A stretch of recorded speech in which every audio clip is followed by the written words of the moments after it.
My name is Azlin Biaggi, and I'm a research electronic engineer at NASA Glenn Research Center. I have a bachelor's in chemistry and a PhD in chemical physics from the University of Puerto Rico. At NASA Glenn, I work at the Chemical Sensors Group, and my work there, I fabricate microsensors to tailor them for certain gas applications. For example, we fabricate hydrogen gas sensors and hydrocarbon gas sensors to place them on the engines of the space shuttle to detect their emission. And also, they have been placed on airplanes too, so they can lower the emissions of the carbon monoxide or nitrogen oxide emissions. Another example of the sensors that we work on is for fire detection. Some of our sensors have been placed in the cargo area of airplanes as a fire alarm, so they can lower the false detection of fire alarms. My work here at NASA Glenn helps improve lives on Earth.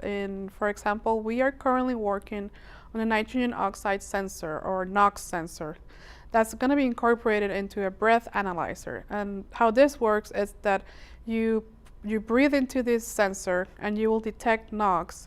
And NOx is one of the gases that's you breathe out when you have an asthma attack. So this will be implemented as a good early detection for asthma attacks. STEM education is actually seen in everyday life. For example, you can see it on your iPhones, iPads, laptops, tablets, PCs, everywhere, aircrafts, cars, and everything. Even though you do not produce an iPhone, there are people that work in STEM education that actually make that possible. So if you want to go into STEM education, please stay in school and never, ever get discouraged.